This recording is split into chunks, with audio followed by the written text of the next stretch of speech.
Good morning বন্ধুরা, তোমরা কেমন আছো? আশা করি সব ভালো আছো। আমিও ভালো আছি। আবারও চলে এসেছি নতুন একটা ব্লগ নিয়ে। তো আজকের ব্লগটা হচ্ছে কি, আজকে আমাদের এখানে ঝাপান। তো দেখো সকালবেলা সমস্ত ঘরদোর মুছে পরিষ্কার করা হয়ে গেছে।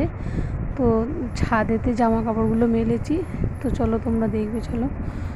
মানে পরে মেললে সেগুলো আবার মেঘ ধরে বৃষ্টি আসছে মাঝে বর্ষার মতো, তাই সকালেই আমি এটাকে মেলে দিয়েছি জামা প্যান্টগুলো সব। তো আজকে আমাদের এখানে ঝাপান। তো ঝাপানে কী কী কাজকর্ম করব, কী কী রান্নাবান্না করব, বা এখান দিয়ে আমাদের এখানে পুজো যায়, খুব সুন্দর দেখতে লাগে, সেগুলি সব তোমাদের সাথে শেয়ার করব।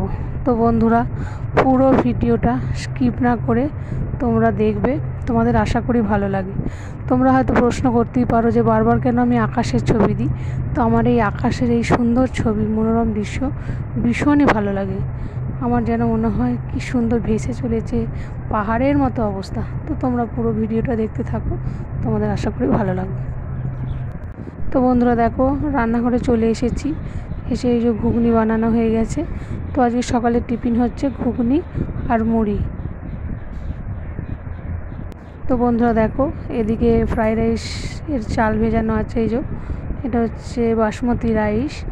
আর এদিকে এই যে সমস্ত কিছু রেডি করে রেখেছে। এটা হচ্ছে কাজু বাদাম কিশমিশ আছে, আর আছে তোমার এলাচ লবঙ্গ দারচিনি, এগুলো সব রেডি করে রেখেছে। আর তলাতে মানে মাংসটা এনেছে।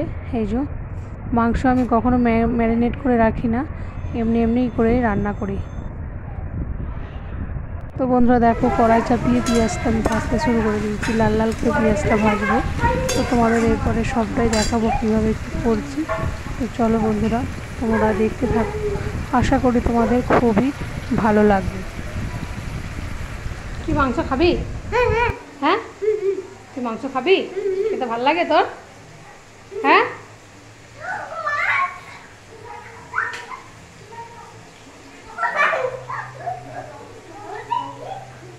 তো এদিকে ফ্রাইড রাইসের জন্যে গাজর ক্যাপসিকাম বরবটি সমস্ত কিছু ভাজা চলছে। দেখো বন্ধুরা,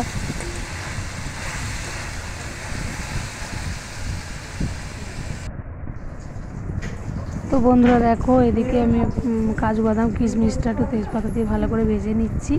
নিয়ে তারপরে এর মধ্যে আমি যে ফ্রাইড রাইসের চালটা আমি সেদ্ধ করে রেখেছিলাম সেটার মধ্যে দেব। দিয়ে এটাকে ভালো করে আমি নাড়াচাড়া করব।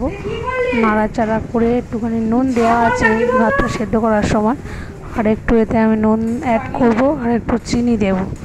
দিয়ে সবজিটা দিয়ে ভালো করে নাড়াচাড়া করে নিয়ে আমি এটাকে নামিয়ে দেবো। তো দেখো বন্ধুরা, আমি কিভাবে কি করছি, তোমাদের আশা করি ভালোই লাগবে।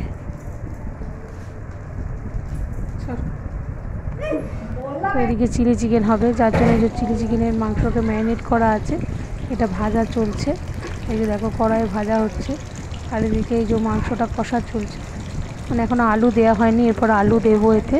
যেহেতু আমাদের বড় সংসার, তো আমাদের একটুখানি কিছু হয় না, মানে এটা এক কড়াই হয়ে যাবে, জল টল দিয়ে আলু টালু দিয়ে ভর্তি হয়ে যাবে। তো দেখো কীভাবে কী করতে, তোমাদের আশা করি ভালোই লাগবে। তো দেখো, মানে মাংসতে আমি জল ঢেলে দিয়েছি, এবার এটাকে ভালো করে ফোটাবো। ফোটালেই আমার তৈরি হয়ে যাবে মাংস। তো বন্ধুরা, আমার রান্না বান্না হয়ে গেছে। তো এদিকে কী রান্না হয়েছে দেখো, গরম গরম ভাত, একদম ধোঁয়া ওঠা ভাত, আর হয়েছে তোমার মানে এটা হচ্ছে ফ্রাইড রাইস।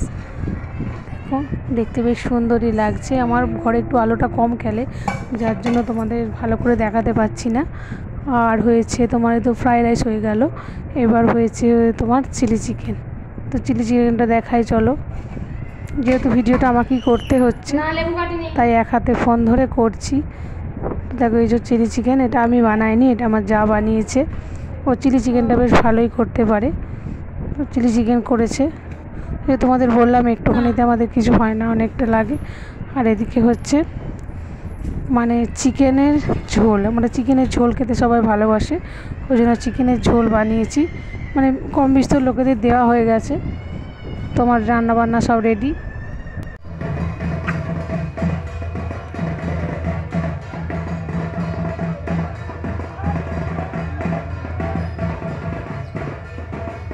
পাটা নাড়া, ভয় কে বল।